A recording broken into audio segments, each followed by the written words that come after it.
I'm ready to go.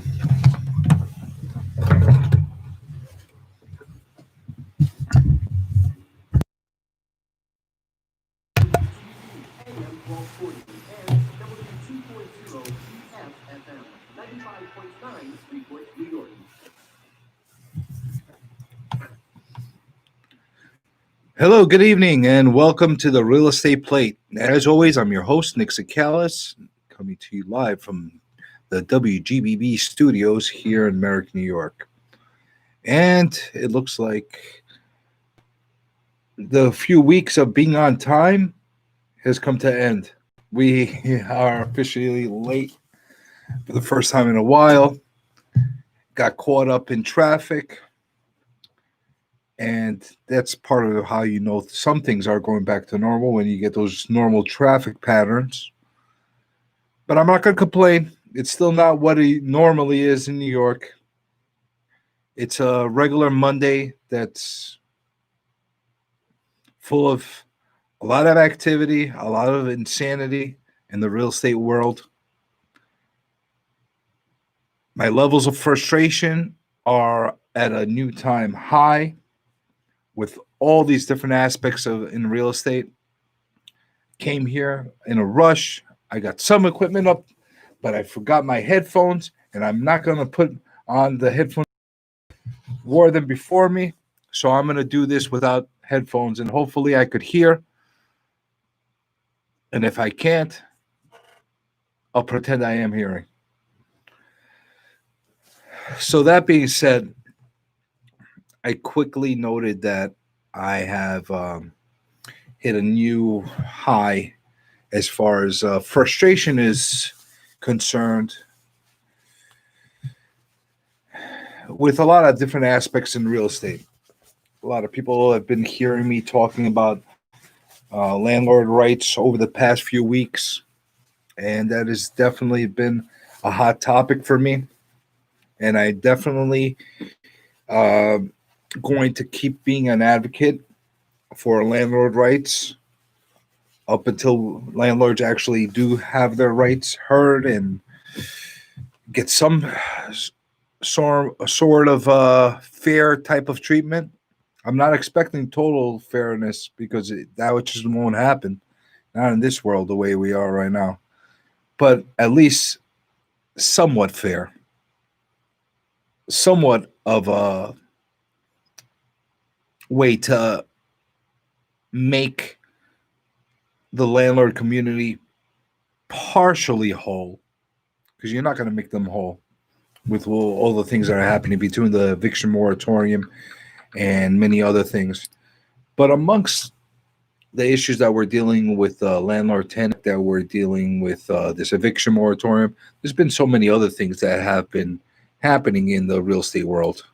And because I got sidetracked with this issue that we're dealing with, I'm going to start tackling everything as much as I can in a very structural and a very uniform way to be able to at least share a little bit of a light and to be able to help the community understand what is going on, because there is a lot of stuff going on right now.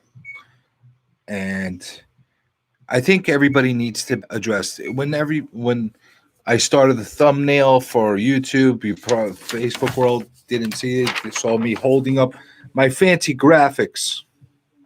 Here's Facebook world. I'll show you this again to the YouTube world. And it says the system was never broken. It was built this way. And unfortunately, we have this issue that's been happening on a lot of different areas in real estate.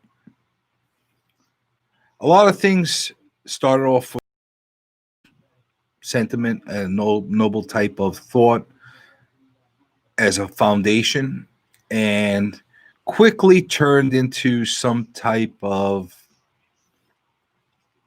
I don't know if the right word would be monstrosity or monster that has been hodgepodge together using special interests and personal benefits from the people that are putting these systems together. But I think it's about time that somebody actually turns around and starts to make a lot of these things public. Now, not everybody's going to like what I have to say, because obviously we have benefiting from the system. You also have people that are being really hurt by the system. So I'm going to take the next few weeks of radio shows, probably until the year's end, and I'm going to be tackling all the things that I'm seeing wrong from my eyes. And it's not going to be based on only opinion. It's going to be based on facts. It's going to be based on reality. And it's going to be based on what's right and what's wrong. So, for all the people with the blinders on that don't want to look at what's going on with the world, I'm going to help take those blinders off, and I'm going to help everybody come to a better understanding of what is really wrong right now with a lot of facets of real estate. And like I mentioned, I'm going to definitely be tackling the landlord-tenant issues that we're having, and I have been doing that pretty consistently for the past few weeks. I'm not going to focus the entire show on that today because I don't want to show any type of favoritism to that than other things. Everybody knows that I'm a landlord, but I'm also a real estate agent. They also know that I'm a real estate professional that works in different aspects of the business. So I have to basically cover a lot of different ground. And thank you very much, by the way, to everybody that has been commenting and writing some really nice letters to me, sending messages as far as ongoing efforts. We just created a new page. And if you're listening to this right after you're done, go to Landlords Are Human on YouTube. It's a new channel that we created. And that's going to be a resource and a place for all videos that are for landlord rights and landlord advocacy gathered. There's going to be original content. We're also making playlists of connecting all the already existing videos to give everybody a nice, easy place to go to be able to navigate and find some videos that will help them understand better what's going on. I'm also going to take a moment to thank the landlord advocates who have a great channel, and you should definitely check them out. They're both on YouTube, and they have a Facebook page, and they have been a great resource as far as giving us up-to-date news on what's going on. Just as recently, they came out with a couple new ones that were head-scratching. Check out the one on Cuomo's last decision of actually just watch it. Watch the Cuomo one. I'm not going to get into that one specifically, but that was definitely something that you're definitely going to check out. I'm also going to commend a lot of the Facebook pages and Facebook groups that put themselves together and are unifying and getting landlords together in a very organized way. Kudos to you. New York Landlords is a very big one that's been growing more and more. Landlords affected by the eviction moratorium is another one that has been growing more and more, and it's getting a great response. And I'm going to be putting a video specific on all the pages, groups, and channels that you should be checking out if this is something that interests you. But enough promotion on all these sites and all these pages. Let's get into the topic of the show. Today is the things that are wrong with our MLS systems. The system is broken. The system is not only broken, it's completely annihilated. We're looking at a system that I'm not sure who benefits right now. Maybe the people that are hired there to have jobs and that kind of thing. And God bless them for having jobs and being able to work at a place. But it does not benefit the members. I'll tell you that much. And I'm going to dissect this in many different ways. And I guarantee you that this show is not going to be enough to get into all the facets, thing at a time. And I'm going to point out a few things. Again, people are not going to like the fact that I'm pointing things out, and they're going to call me a whistleblower, and they're going to say this, and they're going to say that. But it's not whistleblowing. I'm just pointing out the pure truth and things that are blatantly open and in front of everybody to see. But for some reason, a lot of people are not paying attention to, or they're not necessarily open to fighting the system and becoming complacent and going by the status quo. Difference between a lot of people and myself is I have a big mouth. And if something bothers me, I can't just sit there and listen and take it and not say a word about it. So I'm going to use my platform that I have here. I have a microphone in front of me. Dozens of listeners that are throughout Long Island that are listening on the radio waves here at 1240 a.m., 95.9 FM if you're listening to the FM dial. And that should make Jeff happy about me promoting the channel, right, Trevor? Yeah. Even if it means one or two more people listening. So we got thousands of people listening here in Long Island. Probably a few more thousand that are listening on the YouTube platform. A few more thousand that are probably listening on the Facebook platform. And it grows with it starts with something. I like to grow from those thousands to go to a much number. And on that thought, I'm going to take a quick pause and do what everybody does whenever they're doing any type of social media type of video or blog or vlog or whatever you want to call this, and ask everybody to take a moment, press that little thumbs up button if you like the video. If you don't like the video, press the thumbs down button. If you like what I have to say, subscribe to it. That way you could be notified of all the upcoming videos and posts that come out. And of course, whether you subscribe or like, but maybe you don't want to do either or, but you have something to say, always put a comment down. I definitely want to hear what people have to say. And I have a feeling that once I get myself going, that people are going to have to say a lot of things about what I'm delivering.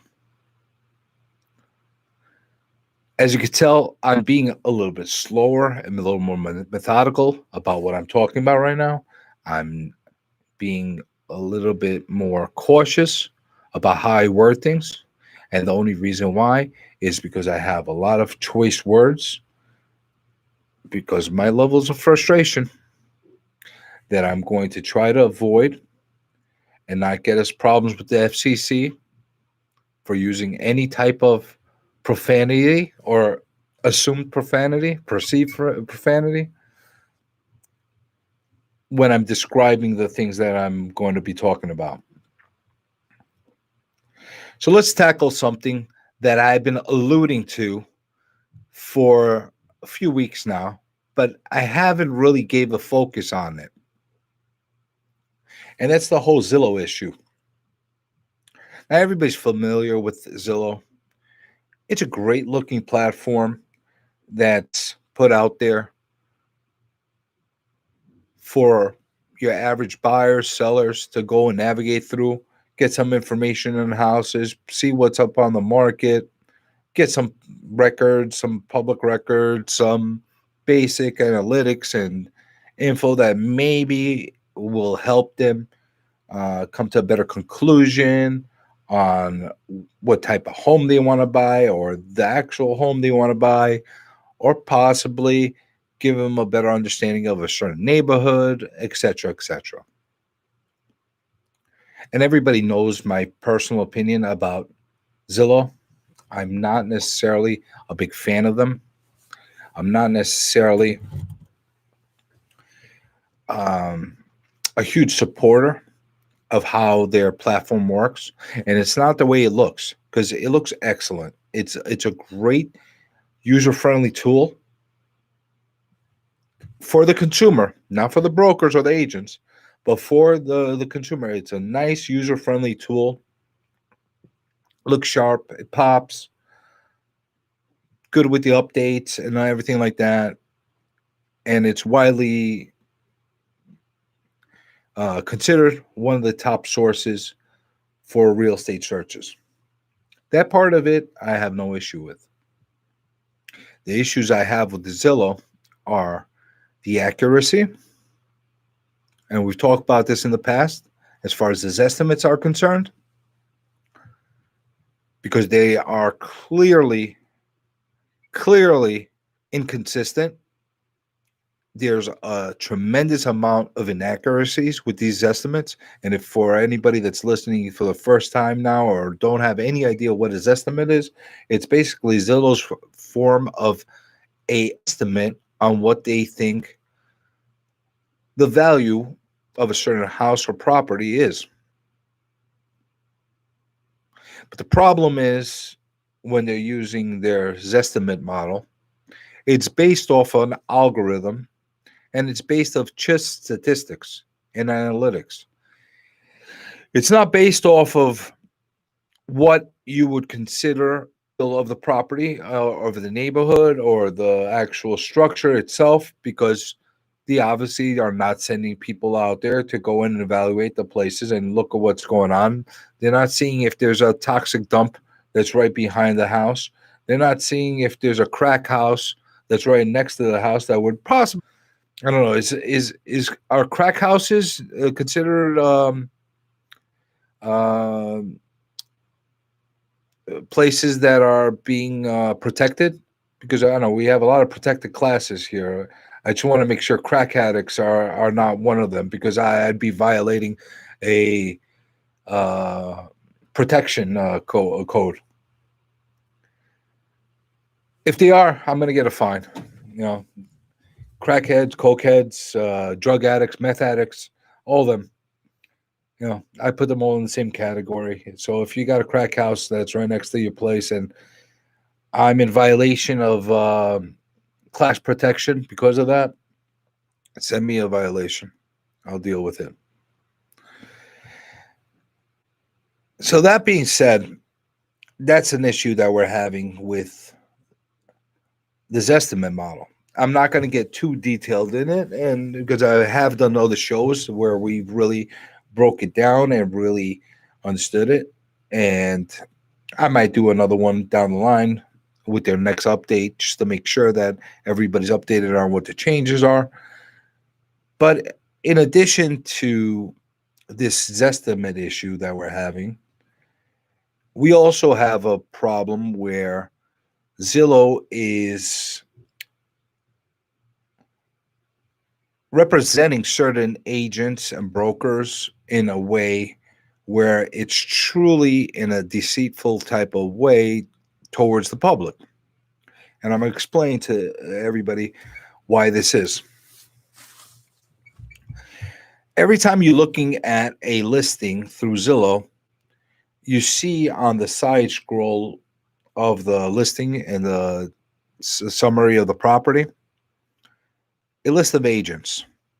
And under those agents' names, many times you'll see considered to be a premium agent, and they have that highlighted, and it shows that that agent is considered to be a premium agent. What the public doesn't know is that those agents are not necessarily premium agents. There's nothing that makes them special or premium other than the fact that they are actually paying Zillow there. Now, while that's happening, everybody has a right to make money. Zillow has a right to make money and make money from these agents by putting them as far as advertising, that kind of thing concerned. But in the way that it's being done, it's a little misrepresentative. It's kind of putting these agents in a way, in a position, in a light that kind of gives the public a impression that these agents are labeled premium agents because of their possible reputations, experience, excellence in the industry, and none of that is a prerequisite. This all being done while they're burying the actual listing agent that put that house on the market and making it very difficult to be able to actually contact that listing agent, the person that actually is the source and the person that would have the on that property. They're making it actually very difficult to be able to reach that person and wanting you to click on one of the premium agents because it's going to justify the rates that they're charging, and they're astronomical rates. So you, depending on the zip code that you're choosing, and this is coming from somebody that has been a premium agent in the past. I've abandoned that whole platform because I truly don't believe in it, and I think it's a sham. I'll tell you all why I think it's a sham as I continue this little Zillow story. So you have a scenario where these premium agents are being called, and many of them, believe it or not, if you look at their experience levels and the amount of house that they sold, uh, they might have no experience whatsoever in selling that type of model home. They might not even have any experience whatsoever because you could be a brand new rookie with wet behind the ears and not really know much about the business. But if you got a pocket full of cash and you're willing to spend in advertising, you'll get yourself out there. And kudos to them for spending, money on their business. And I absolutely always believe in you have to spend money to make money. I really believe that. But I believe it's being spent in the wrong way when it comes to Zillow. Because it's really a system that is based on false advertising when it comes to giving the impression to a lot of agents. And some of the agents that are on premium are actually really good agents, and it's part of their model. It's been part of their model for many years. And I'm not going to hold that against them because it's working. Who I do hold this against is our local MLS systems. And it's not just my local MLS system. These are MLSs that are all across the entire country. They have sold the rights to third-party sites such as Zillow to, one, take our listings and advertise them as their own, be able to profit by selling back potential buyers or leads of sellers based on them clicking onto these sites and repackaging them, reselling them to the same exact agents that are actually giving them the content that they're using. Sounds crazy, right? It's exactly the way it is, though. System that's almost cannibalizing itself right now. Because what's happening is you got the MLS are giving out all their listings out to third-party sites like Zillow. And by the way, Zillow also owns Trulia. They also own Street Easy. And they also own a whole bunch of other smaller sites that nobody ever heard of. But they're out there, and they're gaining very, very high ground on all the other third-party sites.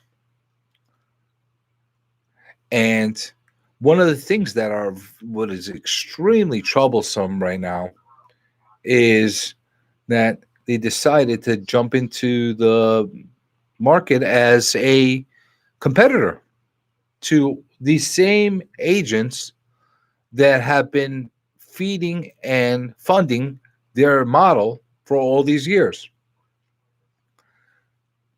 And again, more power to them. It's their right to be able to go and build their business up and get additional business. And if they're able to have a successful brokerage model, that's, you know, a, something that it should. However, who shouldn't be commended is the MLS programs and the MLS platforms and all the local organizations that have consistently fed the Zillow model their listings and their information. And they're actually, let's put it very simply, they've been selling out their agents. How are they selling out their agents? When you're giving out a pro, first of all, let's look at this very uniformly. When MLS first was conducted, it was meant to be a platform and a universal type of database where people could go on and search for lists, and it was collectively cooperated through all the local branches, and it made sense. Because now you don't have to go one by one real estate off and into one by one real estate office and try to find out what that individual brokerage has available. And if nothing fits your criteria, then you go to the next real estate office, see what they have available, and then so on and so on until you find the right fit. It gave it a lot easier to navigate, not only for the consumer, but it also made it a lot easier to navigate for the brokers that are able to see what's currently available, what is currently being offered out, and it makes it a little bit more fluid. The problem is MLS one day decided that they are going to somehow sell the rights to these third-party sites one by one to be able to syndicate all of the listings that are coming from MLS. And I don't understand why the platform and database that you could have all the inventory that's gathered from all the local brokerages on. Why do you need it to be, and why do you need it to be syndicated to another site that really has nothing to do with your region?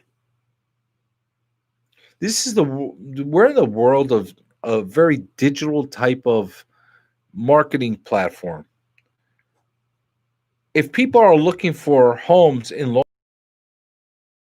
and you have an MLS system that's called Long Island MLS, that should be the first thing that pops up when they're looking for homes in Long Island, not Zillow. So they dropped the ball when it came down to one promoting their own product from within. They dropped the ball when they decided they're going to sell the rights to these third-party sites in order to profit. And here's something that's really disturbing right now. I don't understand why more agents, brokers that are affiliated with these MLS boards don't speak up and ask this question. How much did MLS make from the deal that they actually worked out with Zillow, Trulia, homes.com, realtor.com. Because don't get things confused. Realtor.com is a third-party site as well, and it's an independent platform.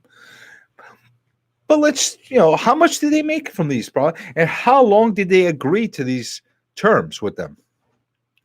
That has never been publicly available to any of the members. And anytime I personally have asked any of the members that I know that are involved with the committees and any of the boards, they didn't know the answer. And I usually get the same kind of lip service you usually get from most people. Because let's not get things wrong. These guys, everybody that's working on these has aspirations of being like some type of politician or something like that, without having any real bite to them. And they're using this platform. I don't know if it's a said. That being said, anytime I've asked this question, nobody had an answer for me, and nobody, I've heard, we'll look into it. You know what? It's been years since I've been asking this question. This, I will look into it, or we'll look into it, hasn't panned out. Nobody's looking into it, and if they truly did, they're getting stonewalled in the places they're looking. So I have a question. How much did the local MLS offices get paid to sell out their own members? And how are they going to continue selling them out for? Has the agreements that they have, agreements they make, or were they indefinite? Because that's a pretty sad state if that's the case. Last time I checked, there are about 25 to 26,000 members in our local MLS boards. That's a lot of people that are affected. And they're all paying high dues. They just went up this year because they did a combo, or they merged with another one from Hudson Valley, that et cetera, whatever they did. Supposedly it's going to be for the better. But I don't see anybody answering my question. How much did it take for you to sell out your members? Because that's what you're doing. You're selling out your members. Any way you want to say it. How could you justify this? And everybody turns around and tells me, well, you have to be part of Zillow. Why? Why do you have to be part of it? There's a little tiny other MLS organization that's not that far away from us called Redney. They never sold out their members. There's a reason why they're the strongest MLS in the entire country. To help their members. Universal. Not all MLS systems are believe in the same things. And there's a lot of different other issues that we're looking at. This is one that's a really serious issue that there's not enough people talking about, and it's blatantly right in front of us. It's blatantly right in front of us. Zillow just got into 3 markets to become brokerages, and their plans are to expand to all the other major metros. So guess what? They're coming to New York sooner or later. Yeah, they didn't pick New York first because New York is definitely not the easiest place to set your feet in the ground with and get going. It's a lot different animal than it is in a lot of the other places, and not only in real estate, in the entire business world. New York is different, and it operates differently, for better or for worse. So that's why they haven't chosen to start with New York, but they will eventually come. The same way Redfin eventually came here. And everybody's been seeing what's happening with Redfin right now. They've been in the news. They're in law cases. I'll get into the Redfin thing down the line. But Redfin had a very similar approach. The only difference between Redfin, they got more ambitious to get into the brokerage type of model much faster than Zillow did. which, by the way, Redfin was another one that the MLS sold us out to when they first originally started. Makes sense? Makes no sense? I don't know. Am I illogical? I'm talking about this? I don't think so. I'd love to have somebody that's in a high position in the MLS, in our local MLS, to come on the show. Talk to me about it. Tell me if I'm wrong. I'm open-minded. I'm actually the kind of person that if I am wrong, I will admit that I'm wrong. I will listen. I will not grill the person. I'll give them the opportunity to say their piece. I'll ask the questions. That I promise you, I will ask the questions. And if you feel that they're tough, it's only because you don't have good answers to answer them with.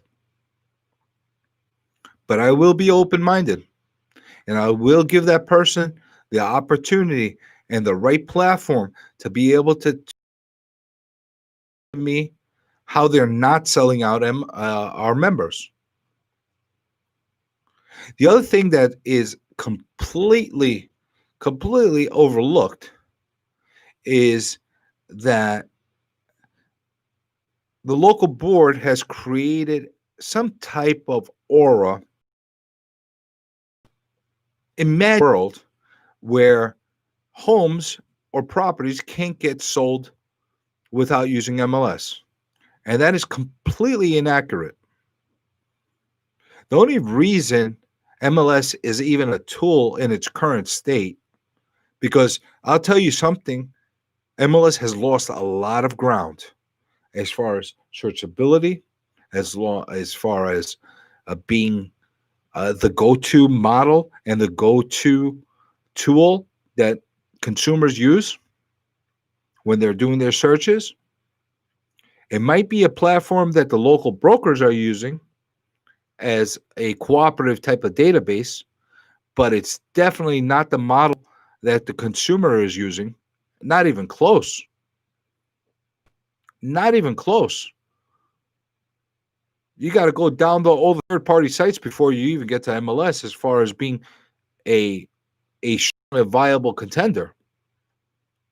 Even the mentioned Redfin has been a much higher used type of platform. And these are not just things that I'm saying out of the blue. These are facts. These are facts. You take 100 consumers out there, and you ask them, what platform do you use to do your searches? What you talking about in the local area? You might be lucky. You might be lucky if 20% of them are still using local MLS. And I'm just being kind right now as far as making things a little padded to make them look less useless than what they actually are right now. It's not it's not that I don't like the system. I would love for the system to work. But the system right now is not benefiting its members. And this whole selling out their members to third-party sites is just the tip of the iceberg of the things our local MLS is doing that is wrong.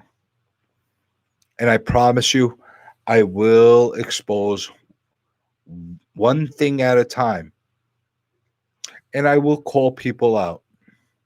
And people are not going to be happy about it. And people are not going to like what I have to say, especially there's one big difference between me and a lot of other people. I'm in a point in my life where I want to see things done the right way. I actually, want to see things done correctly. I like to see some justice. In this crazy world that we're living in right now, that everything is either my way or no way, and people are fighting and they're bickering over everything. Look at what's happening with the presidency. Look at what's happening with everything locally around us. All the social tension that we have around here. You say one thing, and if it doesn't coincide, or if it's not in agreement with another group, all of a sudden you're ostracized and you're demonized. Why? Because you have an opinion? Enough of that. I'm at a point in my life where I'm going to say what I believe I'm saying. I have my clients. They know what I'm all about. You know, I've always been straight with everybody, whether you like what I had to say or whether you don't. I've always been straight. I've always said my piece. I always speak my mind the way I believe. If I'm wrong, call me out.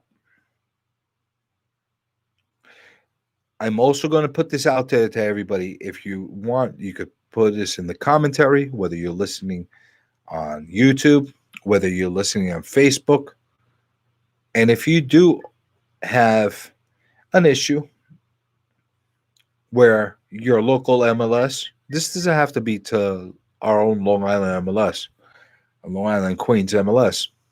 If your own local MLS from your region or your territory has done the wrong thing by you, comment down below. If you don't want to be seen, because we have that problem as well. People don't want to be the person that's ruffling feathers. People don't necessarily want to be the person that could be or considered as a problem person. You know, they want to basically go with the flow. They become complacent. It's like all the other sheep that just follow the same type of pattern and don't question it. So the people that want to be seen, that don't want to be ridiculed for what their commentary is, go ahead, send me a private message. Send me an email to realestateplateradio@gmail.com. You can send me a private PM, DM through the social media platforms like Facebook. To attention. But it's time that we shed a light on a lot of the things that are wrong. And just because I'm a member of my MLS, I'm not going to sit back and tolerate and do what everybody else does and behind closed doors just whine about it and say, oh, woe is me, and become a sheep and follow the trend and become complacent. I'm not going to do that. Again, not everybody's going to agree with me, and they don't have to agree with me.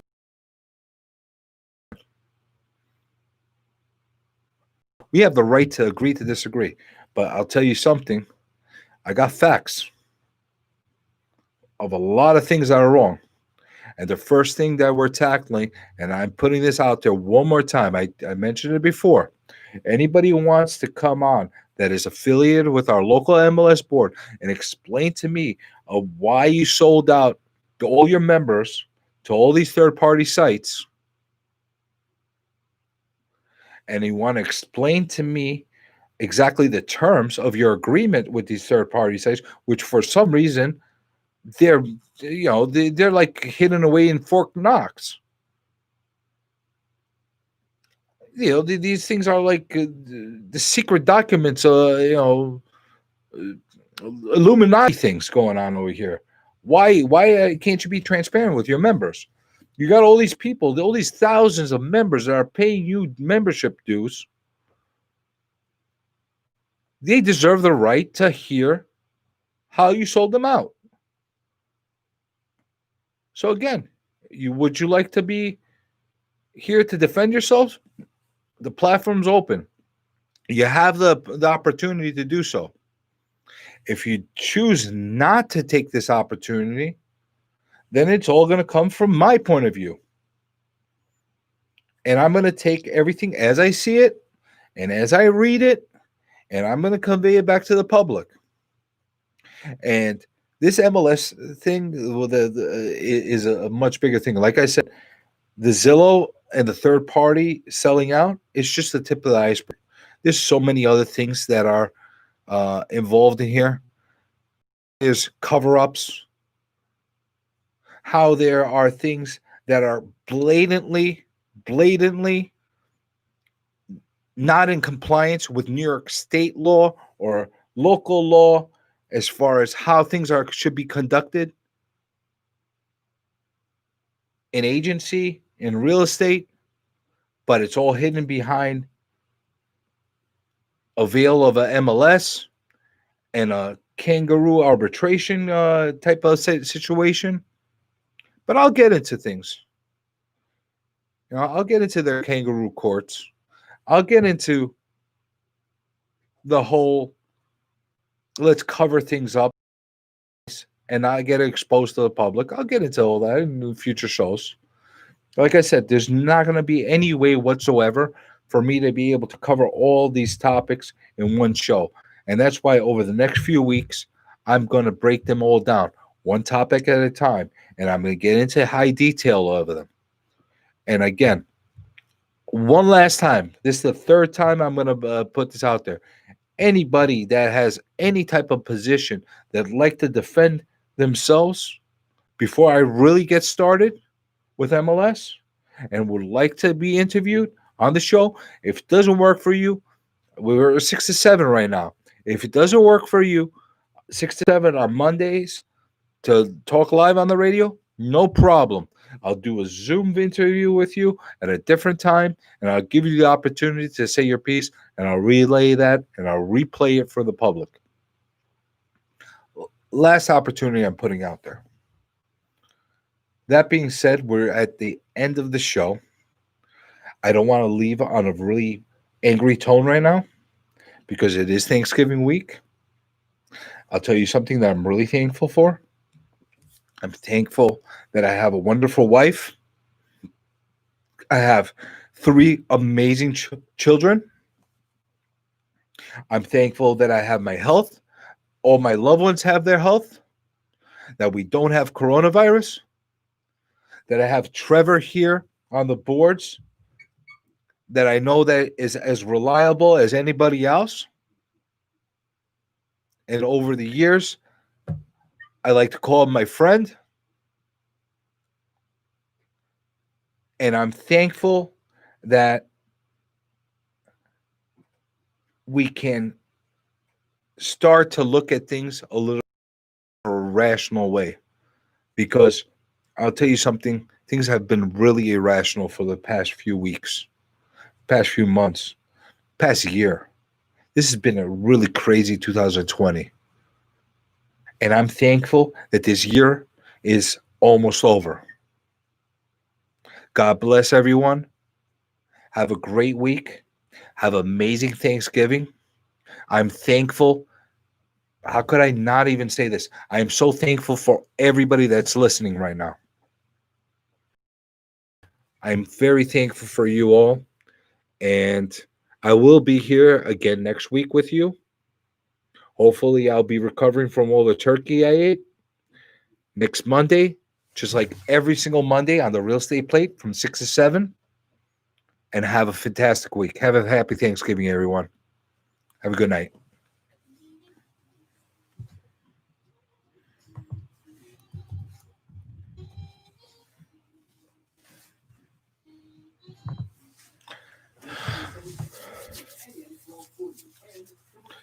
You're going to limit yourself to 10 people this Thanksgiving?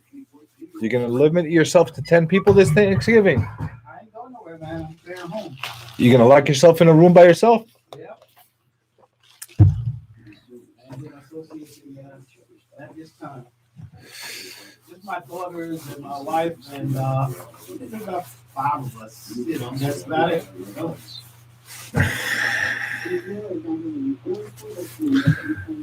Or Landlords, call 1-800-273-8255 and confirm. Chat at You're lucky you have only 5.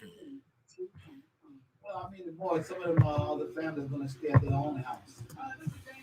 You know? My immediate family is just 5. Me and my 3 kids and my wife. Oh yeah, Yeah. I had parents, right. brothers, sisters. So why don't you just do Zoom? Huh? Why don't you Yeah. just do Zoom? I'll feed them some gravy through the camera and mashed potatoes.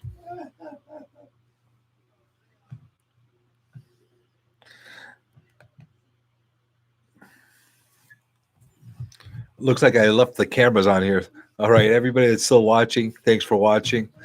I'll edit this video and cut out the last part that I'm babbling on with Trevor for a final version. Thanks. Happy Thanksgiving again.